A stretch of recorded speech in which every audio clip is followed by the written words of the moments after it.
Talanoa, everyone, and thank you very much for this opportunity to talk, which we are delighted and privileged to do.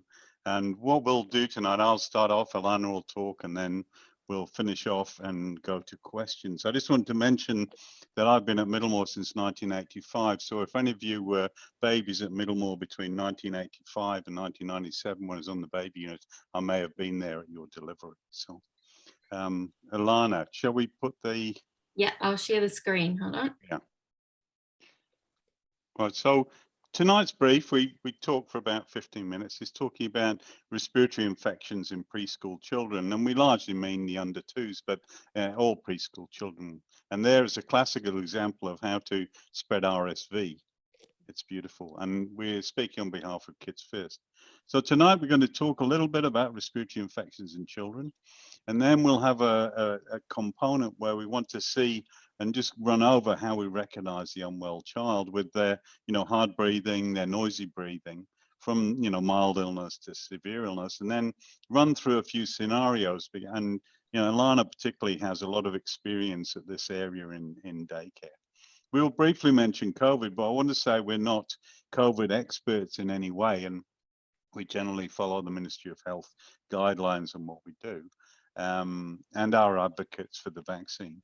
And then we'll have a component of questions, and we really want that to be any question is a good question. Don't feel embarrassed to ask questions. They're all good questions. And there's a beautiful picture of a virus. Let's move on. So the problems you face as parents, and we've all done it, haven't we? We see lots of colds, don't we? Kids have colds, runny nose, and they're not that unwell, but they're a bit grumpy. We also see croup, which is a barking cough, sort of like a dog, and a chicken noise when you breathe in, which is, and Alana will talk about that. I've found that in South Auckland, we know what bronchiolitis is. It's generally infants under 1 who get a cold, and then it goes to the chest and they get wheezing. We'll talk about that in a minute. We're experts in it locally. Pneumonia when there is a worse infection of the chest. Wheezing with virus infections, and asthma we know about. But what is often not known is how many viruses there are that can cause this. So the common cold virus is called rhinovirus, and I think we've all had an education in viruses recently, but there are well over 100 varieties of rhinovirus. So you could get one rhinovirus a week for a year and have a different bug every week. That's why the common cold is so common. RSV, I think we learned a lot about that last year when it came in from Aussie, and causes a lot of bronchiolitis and pneumonia in the babies under 1. Parainfluenza, you probably haven't heard of, but that's the cause of croup, and we saw a really bad lot of croup in December 2020, I think. Adenovirus, again, you wouldn't have heard of it, but in Auckland in the 1970s and then 2015 to 17, that caused a lot of lung disease, but only particular types. So normally it just gives colds. Influenza, you've heard about, but influenza is one of the viruses. So calling everything the flu probably isn't accurate because, influenza is one of the causes of this and can cause quite severe disease in adults, although it infects kiddies quite a lot. And of course, now we've discovered COVID-19 and Omicron, and there are lots more. You can test for well over 20 viruses in any respiratory infection. So it's just to emphasize that viruses are the usual cause of respiratory infections, and they're not treatable with antibiotics in general, although if they get a secondary bacterial infection, they can.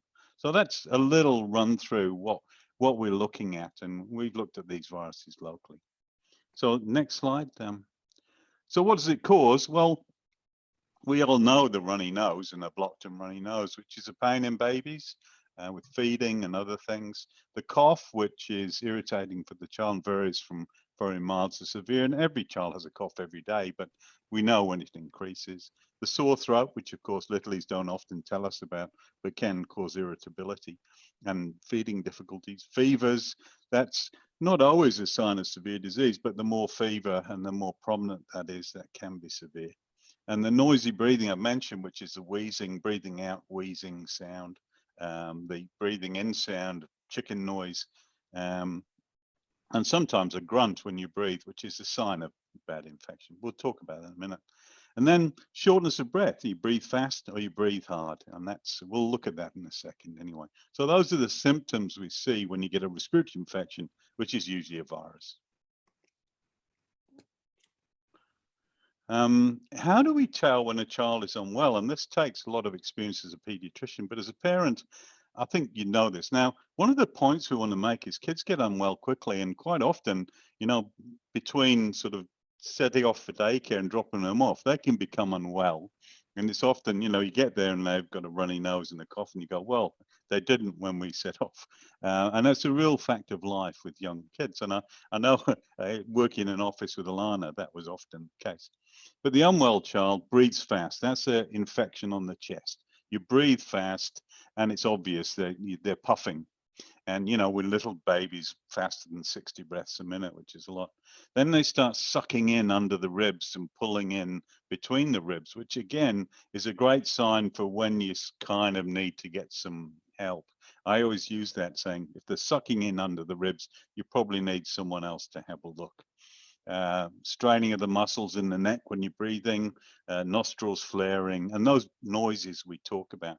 And of course, the kiddies who can speak, if they're really breathless, they can't speak much, and it's obvious, and that's a sign in asthma particularly. But the sign of lack of oxygen due to lack of air going in and out, you go blue in the tongue and the gums, and obviously the lips. You get quite agitated, and that can be a sign of low oxygen. And going drowsy, obviously. So if you're seeing those signs and, very difficult speaking, then that's when we're starting to think about urgent help being needed. And if it's blue and agitated and you're sleepy, you need an ambulance. But Alana's just going to run through a couple of videos and then talk about various scenarios.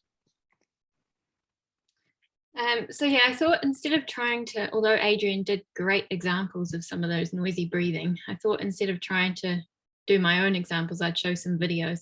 So these videos are stolen from the kidshealth.org.nz website, which is a great resource for learning about pediatric problems and presentations. And so Fale, I think you've got the videos to show. So the first video is of a 6-month-old who's struggling to breathe. And the way you can tell that this infant's struggling to breathe is because they're doing that sucking in under the ribs that Adrian described. So have a look to see whether you can spot that. And they're also flaring at the nose a little bit as well. So here's the video. Sure, hopefully play.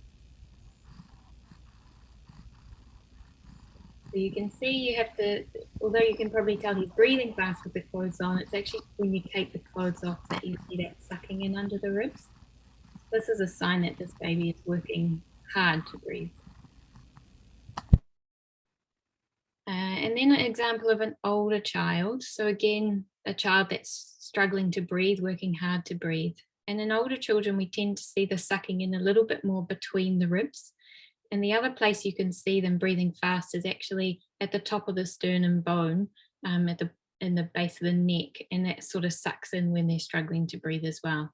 So hopefully you can see that in this video.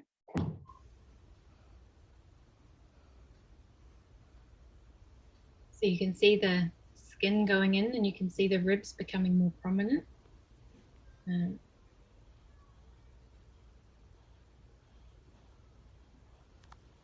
And then now they're going to show you that sucking in I was talking about at the base of the neck. Again, another sign that this child is breathing hard, struggling to breathe. So as well as working hard to breathe, sometimes there's a couple of noises that we can hear that give us an idea of what the infection might be or where the infection might be.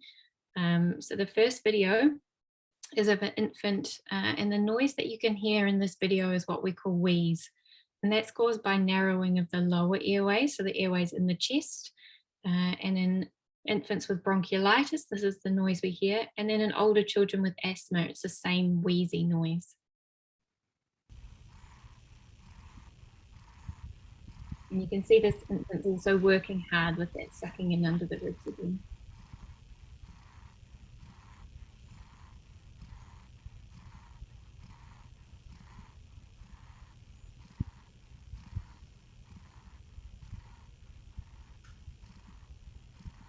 Cool, thanks, Ellie. And then we've just got one more video to show you, again with noisy breathing. So this time it's that chicken noise that Adrian talked about. We call it stridor, and it's a noise babies make when they're breathing, or older children make when they're breathing in. And it's caused by narrowing of more of the upper airways rather than in the chest itself. But it's quite a distinct sound.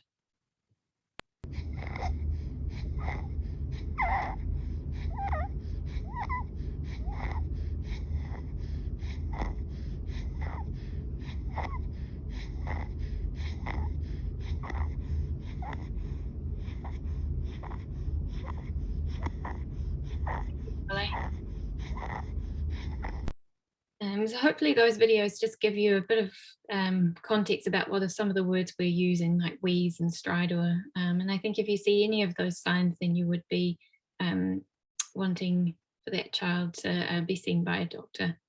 So I'll just go back to the PowerPoint.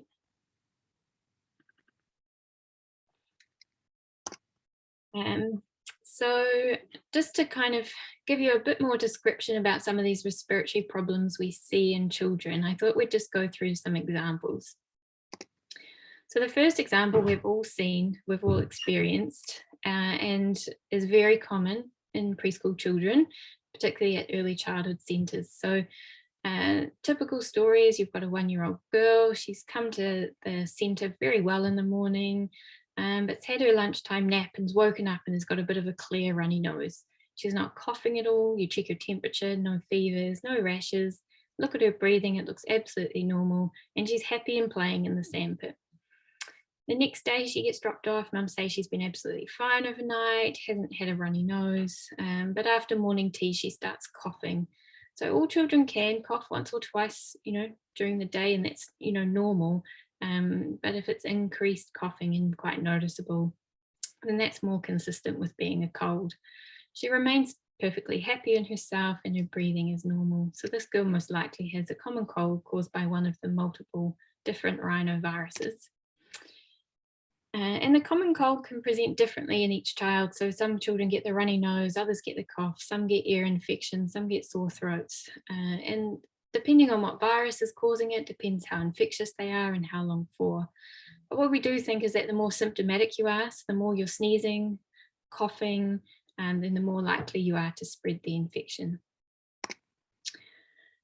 But just a runny nose can be tricky. So I think it's easier when a child has a fever or a cough to recognize that this is definitely a viral illness, but that runny nose itself can be hard. And it's a dilemma that I think every child who goes to daycare's parents have had at some stage, and all early childhood centres deal with probably on a daily basis. And the biggest question is, should I send them to daycare or should I keep them home? If they are at daycare, should they stay or should we send them home? And it's really hard when they're happy, playing and looking well. And I think pre-COVID, I'm probably guilty of putting them in the shower in the morning, clearing them out, giving some Pamol, and they'll hopefully get through till lunchtime. But I think with COVID, we're definitely a lot more cautious. And then if you do keep them home, how long do you keep them home for? Is it 48 hours? If it's, they've still got a runny nose, can you send them back? If they've had a COVID test, can we send them back, even though could still be a virus? And I think these are questions that we're still sort of working through in this COVID environment, and there's no clear answer, particularly as daycare children can have runny noses almost constantly over winter. And then there's the added confusion about, could this be hay fever and allergies causing their persistent runny nose, particularly if they're not coughing and they don't have a fever, but maybe they're watery eyes, that sort of red look to the eyes, or maybe they're sneezing with it as well. So I think it's a really tricky one, although it's the most common, probably the hardest to know what to do about. So more obvious is the bronchiolitis. So again, these children can come to the early childhood centres in the morning looking fine. So this is an example of a 6-month-old boy, slight runny nose, starts coughing throughout the day. And an hour later, you notice that they're actually breathing fast and sounding noisy. And the noise you're likely to hear is like on that video I showed with the wheeze. And then they start working faster over the next hour or so with sucking in under the ribs. So this is more consistent with a diagnosis of bronchiolitis rather than a common cold. So bronchiolitis is most commonly caused by RSV in winter, but other viruses can cause it as well. and it spreads quickly and easily. It affects the smallest airways in the lungs, and these children tend to get worse for the first few days, and then they start to improve. And the majority don't need any treatment, but they should be seen by a doctor if they're breathing fast or there's concern that they're not getting enough fluid in. If at any stage their breathing looks really hard or they're pale, floppy, then that's the time you'd want to call an ambulance rather than waiting for mum or dad to take them to the GP. Occasionally, these children do need to come to hospital, and it's probably our most common cause of hospital admissions under one, particularly over winter. And in hospital, we usually treat them with oxygen if they need it, support them with fluids, and give paracetamol. So croup. So I put a picture of a seal here because whenever I think of croup, I think of a barking cough that sounds like a seal, or at least that's just description we're given. So an example here would be a 2-year-old girl who, again, woke up from the nap. It always seems to be after the nap in the afternoon that these kids seem to get worse, and has a cough, but it's not your typical dry cough or clearing cough. It's a harsh barking cough like a seal. They may or may not have had a slight runny nose. They may or may not have a temperature, usually not straight away, but they can. But this 2-year-old girl then goes out to the playground, running around, and you notice that her breathing's becoming noisy. And the noise that you'll hear with croup is that inspiratory chicken-like stride or noise that I showed you in the last video. So croup is caused by more of narrowing of the upper airway. And these children usually, so only a small percentage will ever need to come to hospital. But if they do need to come to hospital, it's always in the middle of the night. So children with croup always get worse overnight. The cough gets worse and that stridor gets worse. The best way to manage them is by keeping them calm and settled. And we used to recommend steam, and still a lot of people, if their child gets croup, will try putting them in a steamy shower at night. But there's no evidence that this helps. If they do have that noisy breathing, but the breathing is okay, so they're not struggling to breathe, then they should see the GP, and we can treat with something called Ready-Pred or steroids. But if their breathing is difficult or they become pale blue or floppy, suggesting they're not getting enough oxygen, then you'd be wanting to call an ambulance straight away.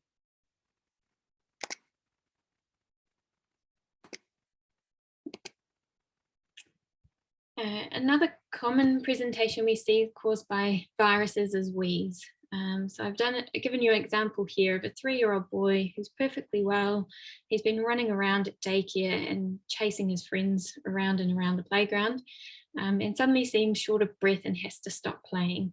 When you go up to him, you think he's breathing faster than usual and that he is sucking in a little bit at the throat and maybe a little bit between the ribs. And his breathing might sound noisy. And again, that noise you would hear would be more of the wheezy noise. But otherwise, he's been well. Sometimes these children have had a runny nose or a bit of a cough. But this boy has been wheezy before and actually has a Salbutamol inhaler in his bag to use for when he is wheezy. The viral wheeze is really common. So 1/3 of children will have an episode of viral wheeze at some stage before the age of 5.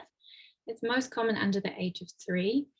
And some of the children who have frequent episodes of wheeze are the children that we go on to diagnose as having asthma. And the treatment for wheeze is salbutamol, so using an inhaler. And again, like for every respiratory infection, if you're worried that they're breathing hard, pale blue or floppy, then you're going to want to get help quickly. I just thought I'd add a picture of a salbutamol inhaler, and I'm sure a lot of you have seen these before. So the one we use for acute wheeze is called salbutamol, and it comes in this blue pump. And in preschool children, there's no way they have the coordination to be able to use the pump by itself, and they should always be using one of these spacers with the salbutamol on the end. And children who have had frequent wheeze or wheeze before, or especially asthma, should have a plan around how much salbutamol to give and how often if they get wheezy. Most of the time we recommend 2 puffs to start with. So they do 1 puff of the puffer and then take 6 breaths through the spacer. And sometimes we go up to using 6 puffs. But normally parents are experts at knowing how to get this into children. I think this photo here is a little deceiving because I think most preschool children, particularly if they're struggling to breathe or wheezy, really struggle to sit this still while they're having the salbutamol. So it often does take two people to get it in. And usually we advise families if they're needing to use the salbutamol more than every 3 hours, or they're using it and it's not helping, then that's when they should see a doctor. I just added a slide around pneumonia as well, because I think this is one question that comes up a lot. So pneumonia is an infection in the lungs, and this still can be caused by a virus, but it also could mean that there's a bacterial infection on top of the virus. Often these children have had a cold for a few days before they present, and they usually have quite a wet, chesty sounding cough and high fevers as well. When we see them in clinics or when GPs see them, the way we diagnose this is often by listening to the chest, and we hear a crackly noise when we're listening. In some cases, children need to have a chest x-ray to diagnose the pneumonia. And I've just added a picture down here which shows an area of pneumonia, which is the white bit among the black of the lungs. And children who we think have pneumonia are treated with antibiotics. So unlike the other presentations I've talked to you about so far, this is the one we do use antibiotics for. And although a lot of these are caused by viruses, it's almost impossible for us to tell whether it's a virus or a bacteria causing the pneumonia. So we do treat with antibiotics. If they need support with either their breathing or their feeding, then this is when they come to hospital. But the majority of children with pneumonia are managed in the community with oral antibiotics. So I'm now going to pass over to Adrian again, who's going to go through the last couple of topics we thought we'd go through today. Well, thank you, Alana. Fabulous. We thought we'd mention COVID-19. I just love this picture. Very effective masking. The point, and this is largely based on experience overseas, and particularly in Australia, that most cases in children are asymptomatic and mild. The little kids do get a respiratory infection, do get bronchiolitis, but a lot of the hospitalizations in Australia were related to the difficulties of managing children when parents have COVID. And so there was a lot of kiddies being, looked after in hospital who weren't that sick. And it's basically a respiratory infection. You can get diarrhea. Obviously, there is a very rare serious cases, and nothing's 100%, but virtually all cases are mild and relatively asymptomatic or mild breathing difficulty. The vaccine does work in the 5 to 12-year-olds. And the very safe profile, obviously with rare side effects. And the idea is that the people around the little kids who can be immunized will be immunized, and that you practice self-isolation, washing hands carefully, mask wearing, and all the things we know so well from the Ministry advice. And we use the Ministry advice. So I have to say there's a lot of confusing information out there, and there are, different interpretations in the Ministry of Education, Ministry of Health. But we generally follow the Ministry of Health advice, which is very sensible and very good. Just to mention that we're locally, we've been doing surveillance of respiratory viruses causing hospitalization and GP visits since 2012, and it's a well-recognized international Shivers program, it's called, which has been very useful. And I've been involved for a long time with this. I mean, it helped us detect the first RSV when the borders opened last year, and I'll show you a picture. It shows it disappeared. Influenza has disappeared from New Zealand now for the last 2 years, and worldwide both of these have become quite rare, but will come back. And the surveillance of what we're doing in hospital and GP and emergency has helped us understand how viruses impact our population and how we can prepare for it. And in the future, we do have influenza vaccination for over 6-monthers for high risk. It's free. And RSV vaccine hopefully will be here within 3 to 5 years. The next slide, please, Alana. This just shows you the admissions to hospital under 2 at Kidz First. You can see the numbers on the left. 180 to 200. In a month. So lots of numbers of kiddies. And you'll see the blue is Pacific Island children, and the red is Māori, and the green is European. And you can see that every year in winter we get very high rates of hospital admission, particularly for Pacifica and Māori children. And you can see the impact in 2020, which but this stopped. The whole admission to hospital, which we see every year of children under 2, stopped. And this was a great ban. That it just showed that the border control and our PPE works, and we need to carry this forward. And there was also a reduction in serious bacterial infections at the same time. So this showed that we can control these infections and admissions to hospital. Next slide, please. And again, this is just a slide to show weekly RSV cases. This is our norm. At the bottom shows the normal, and this shows what happened in 2021 when we opened the border, and then we did another.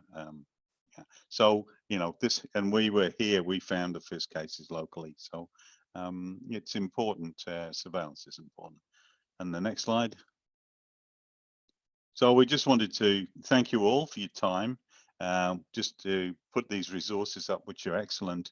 And you can see we've got social distancing, mask wearing, and lots of toilet rolls to protect us.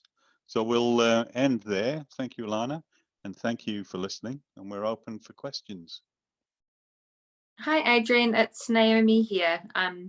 I am a midwife out in South Auckland, and I'm just wondering if we're expecting RSV to come back in May again this year.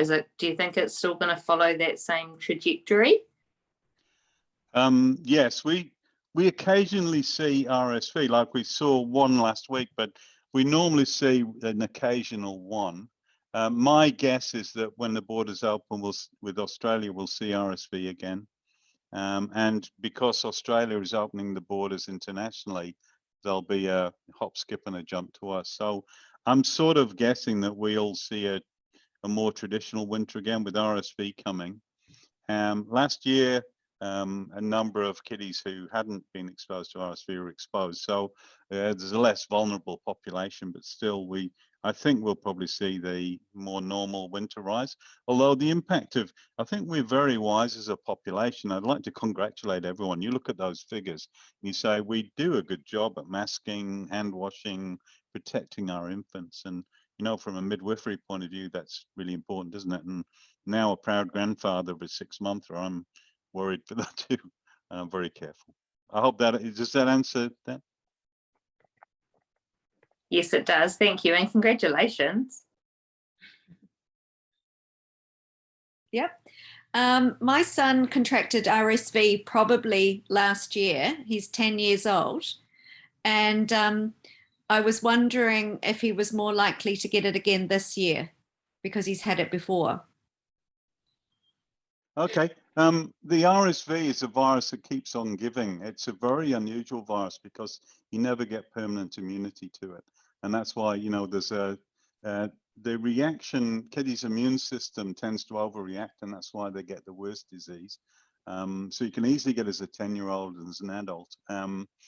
But if you've had it last year, I think your chance of getting it this year would be unlucky. Has he got any underlying conditions, or is he just a normal 10-year-old? No, he's a healthy 10-year-old. The disappointing bit was he was expected to get in the top 3 of cross country.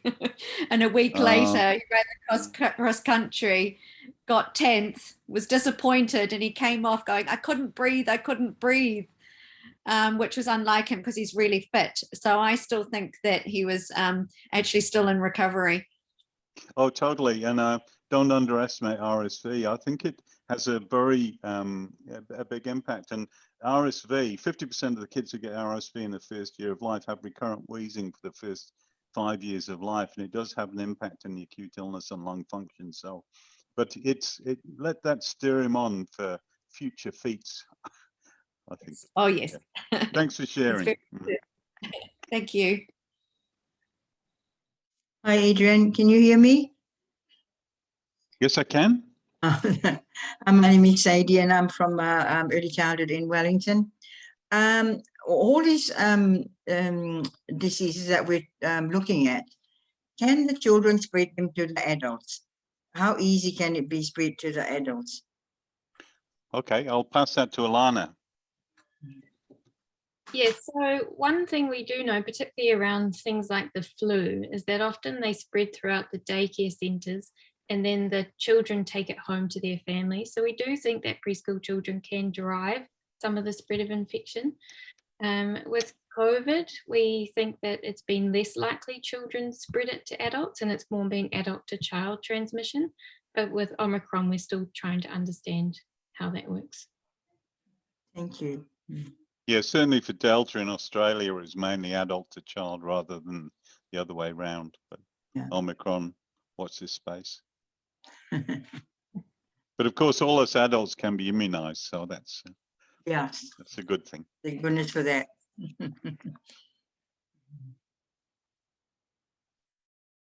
Okay, cool. So we have one question coming in the chat. So Nivedita Sharma sorry if I mispronounced your name. She's asking, once contracted, what impact it has on child's future respiratory health?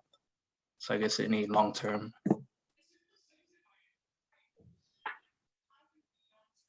I think, I know RSV best if we're talking RSV, and all respiratory. So Alana and I are worried that severe infections in the first year of life can have a long-term impact on respiratory health, but that's rare, and so it can happen. As I say, with RSV, you can get recurrent wheezing up to the age of 5, and then you recover. There is a questionable link to the development of asthma. That's very much debated. And there is a link of early severe respiratory infection if you're admitted to hospital to later bronchiectasis, chronic infection of the lung. But that's rare, and less than 5% of the kiddies we see in hospital with severe illness. And Alana knows the adenovirus very well and what it can do. So generally, no. But we watch out. Do you want to comment, Alana? You might make it more sensible. No, I think that was a good explanation. So I think we are particularly worried when children get it in the first year of life because we do think they go on to have more wheeze. We get worried if children have recurrent kind of really chesty infections or pneumonia. And in terms of answering the question around COVID, luckily most of the children have mild illness, so we wouldn't expect them to have any respiratory issues. But it's, hard to know exactly what the longer term outcomes of COVID will be for those children who do require admission to hospital. Many thanks. I really appreciate that because that's the question we hear from the community and especially the parents a lot. And thank you for explaining that. We have a program called Lungs for Life, which looks at children who come to hospital a lot with respiratory infection, trying to pick those who have chronic infection. And we always worry about kids who have a chronic wet cough. So I guess that's something for ECEs, is if you have a child who has a wet cough a lot, we need to think about chronic infections. So it's always worth thinking about if you see kiddies. I mean, most kids have a wet cough occasionally, but that chronic wet cough or coming into hospital with it, we worry a little more. Thank you so much. Hi, everybody. I'm Lisa. This is my daughter, Georgia. And it's actually Georgia I'm asking about. She was a preemie. She was born at 27 weeks. And she has kind of had what you've alluded to, which is pneumonia kind of every winter and most times requiring hospitalization. And I think we're doing everything we can. We're both double vaccinated with boosters, but obviously just quite concerned about what that could possibly look like for her if she got COVID, really. Well, my 2 pence on that, the evidence we have from Australia and overseas is having an underlying condition like prem lung or previous infections doesn't really increase your risk of a bad outcome from COVID. It doesn't stop you getting COVID, but we don't think it's any worse than, say, you got RSV or influenza or adenovirus. So I think we're saying that it's in the same league as other respiratory viruses rather than being in another league. You know, and you sounds like you're doing everything to. So I think, you know, you might comment, Alana, what the respiratory team approach to this is.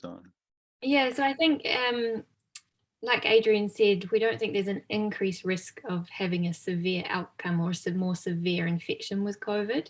But what we're recommending to all the families whose children have had sort of respiratory issues in the past is that the family are vaccinated, that if anybody's unwell, they don't visit the house. But we're still recommending that kids are going to school and doing the things that are allowed under the red traffic light system, but it's more just being a little bit extra careful about who comes into your house and making sure they're not unwell, as well as the vaccination. Thank you. That's quite reassuring to know that there's not a worse outcome for her, basically, based on her previous health conditions. So yeah, we'll just continue doing all that. And I think parents I'm trying to do what a lot of parents are trying to do, which is balance some semblance of a life for kids to still have fun, no matter the alert level. So yeah, we're definitely still going to school and having fun. Yeah. Good on you. It's a very difficult thing, isn't it? It's a hard choice, but you're making the right one. And yeah, we think the Omicron is a different beast. You know. Thank you. Thanks, Lisa. I think we have another question in the chat. It's from Suniva Fowa. Can you get infected with COVID-19 more than once? Yes, you can. So you do get some natural immunity from having had COVID previously, but it's no better than you get from actually having the vaccination. So over time, immunity to having had the COVID infection will start to drop off, and then you'll be susceptible for getting it again. Again, it's such a new issue, COVID, particularly in New Zealand. So until we've got more experience, it's hard to know exactly what your risks are of getting it more than once. I think there's evidence that, you know, infection gives you a degree of immunity. So in terms of severity of illness, I think like the vaccine preventing hospitalization and severe outcomes is the same thing. And it works for RSV and influenza too. You can get the bug, but your immune system is better prepared for it. I have another question. This one is about bronchiolitis, and one of the children who attended my centre until recently. So in early childhood, we can get an exemption for children that was very useful before COVID became the exemption. So we would get an exemption if children had an underlying health condition. And so one of the girls, we got an exemption for her. She was often absent. But the doctor put the exemption for her bronchiolitis only till the age of 4. So when she turned 4, the exemption would stop. And so frequent absence, which means that if children are regularly away, the funding we receive has to go back to the Ministry of Education. So is that correct, that bronchiolitis children usually outgrow and it's around that age? So I'll try and answer this, Adrian. So usually bronchiolitis is a problem you get under the age of 1. So we tend to only diagnose it in that group. And then if you have sort of wheezy episodes with viruses, then it becomes more of a viral wheeze pattern. One thing that gets quite confused with bronchiolitis is bronchiectasis. And that is something that you wouldn't necessarily grow out of, because that's the children who have like a chronic wet cough kind of presentation. So I think it's unusual for the diagnosis of bronchiolitis up to 4, and you wonder if there was something else going on from that point of view. Her mum was extremely cautious, and the minute she got a cough, she didn't attend. So we never actually really got to see the presentation of the cough. And now she's actually left our centre, so we won't be testing out her turning 4 and losing the exemption, unfortunately.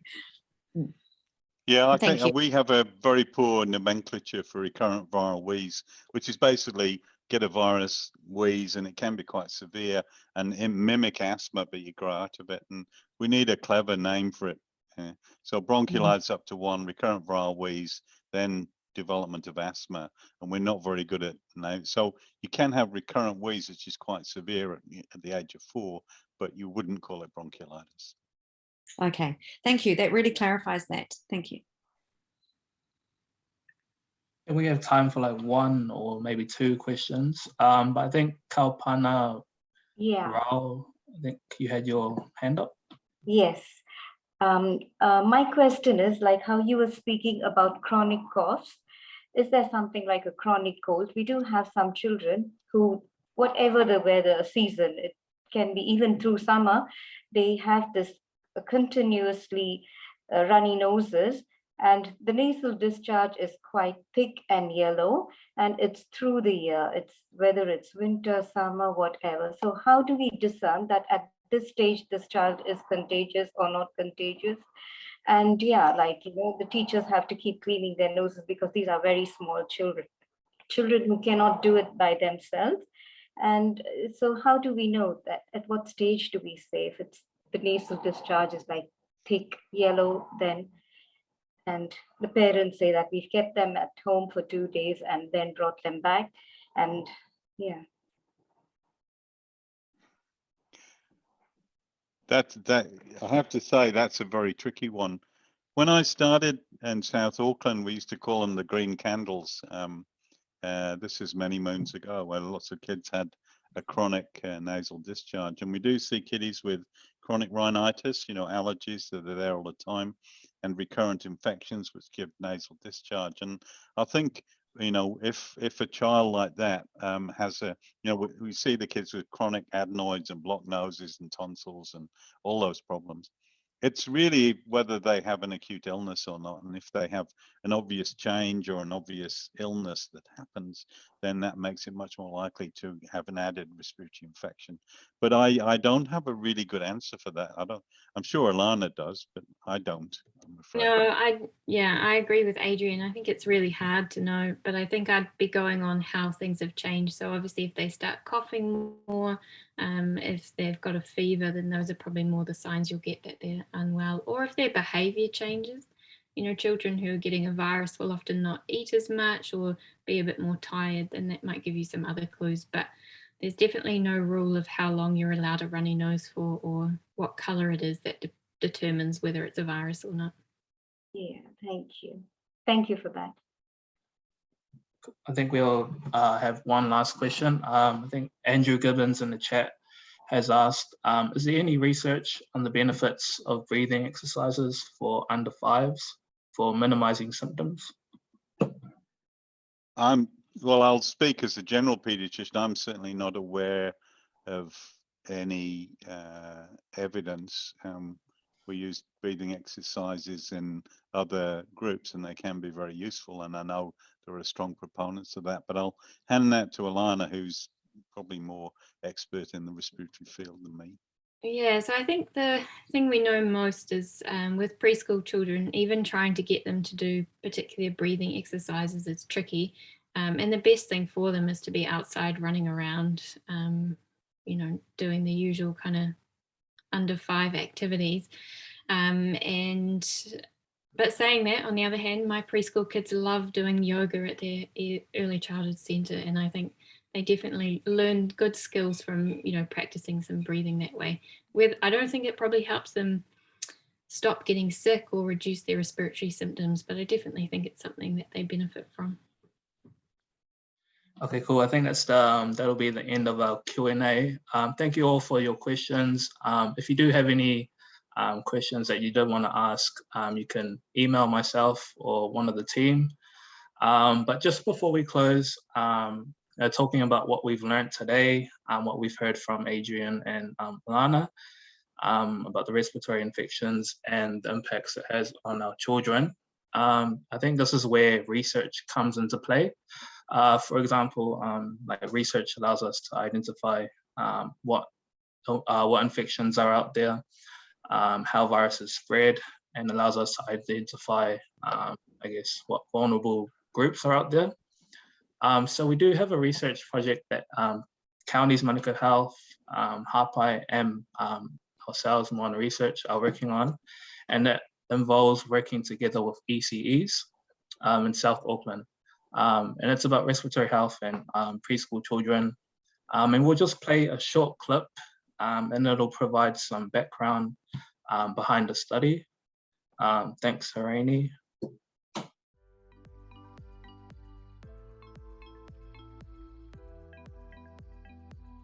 Talanoa, my name is Fale Asafu. And I'm Harini Roberts. And we work at Moana Research, and we would like to invite you to take part in our study. This study is about the spread of influenza and other respiratory illnesses in preschool children. We are looking for early education childhood centres in South Auckland. If you agree to participate, Harini or another community research worker will visit your ECE at least 3 times a week. At each visit, I will take a swab from the nose of children who have cold symptoms, for example, runny nose, cough, fast breathing, or a fever. All information about the study will be given to all ECE managers and parents or legal guardians, and swabs won't be taken without parental consent. Swabs will be tested in the lab at Middlemore Hospital to identify which virus has caused the child's symptoms. This study will help us learn more about the viruses that cause respiratory illness among children at ECE centres and also how they spread throughout the community. This will also help us understand the impact of respiratory infections in our communities and families. If you are interested and want to know more about the study, our contact details will be shown below. Whawhitai te lea lava, and we look forward to hearing from you.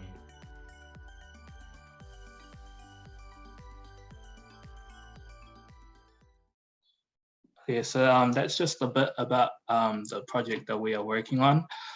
So if you and your ECE is interested in being involved, or if you would like to know more about the study, you can contact myself or any other members of the team.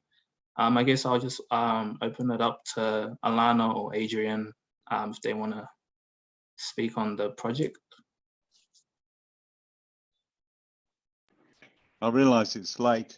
Just to say, we're coordinating with the IMAC and ESR on this to increase the surveillance around the country. So it involves MIQs and everything, and with GPs, EC, and the hospitals in South Auckland. But we thought it was really important to find out what's happening for our youngsters who suffer so much from bronchiolitis, and that's why we insisted on trying to do this surveillance amongst our vulnerable young, and that's the reason we've decided to do this. As Fale said, just if you are interested in participating in this, just contact us directly and we can have that one-on-one discussion to further clarify any concerns or issues you may have. So yeah, I think we've come to the end of tonight's Talanoa. Just on behalf of Moana Research, we would like to thank Dr. Adrian and Dr. Alana for giving up their time to share with us their knowledge and experiences. I hope we all found it valuable, and I hope we can share and use this information to help protect our children.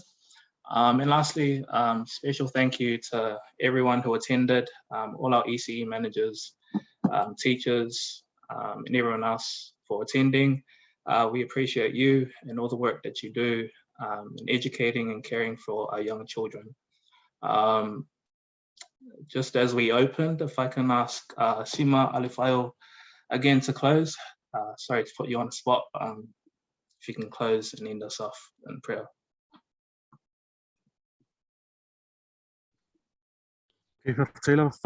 Thank you also to Alana and Adrian. Such awesome information for us to take back to our centres. It would be nice for us if we could get a copy from Mole Lava, if that's okay for us to play back, because our staff had a planning day today, and it's some really important information for us to take back to our staff. And also just just thank you very much for the that information. I'll be watching my kids tonight, how they breathe, and just making sure they're breathing you know, I've seen all the videos now, so if I see anything happening with their breathing, I'm going to take them straight to the hospital. But no, thank you very much. It's a lot of important information, especially for our families. And yeah, so thank you very much. So leo ponga tau moli o whaia unga uma na o wai tato funtanga e moli ature ngang whaftai to Mary and the research team, and also to Adrian and Alana. So whaftai lava tato iwha matalo I le atua. Le tuailo matu tama, whaftai wa I umani manuia tato funtanga nei aso, whaftai ona o le nei mawtanga, ona mawhai ona tātou whāsoa I a tātou manatu, a wā ia whaamai o lātou o loo iai tutonu, isusi o mango tātou aonga whaateitai, ma aonga lau tele I e whai, pēa lua lofu malawanga leia I mātou umalava, I pui pui I mātou, pēa mātou o mātou whale, whaftai lava le atua no mātou ali I mana mātou whaole. Amen.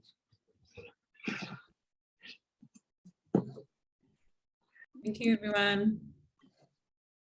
Thank you, everyone. Good night. Thank you, everyone, for attending.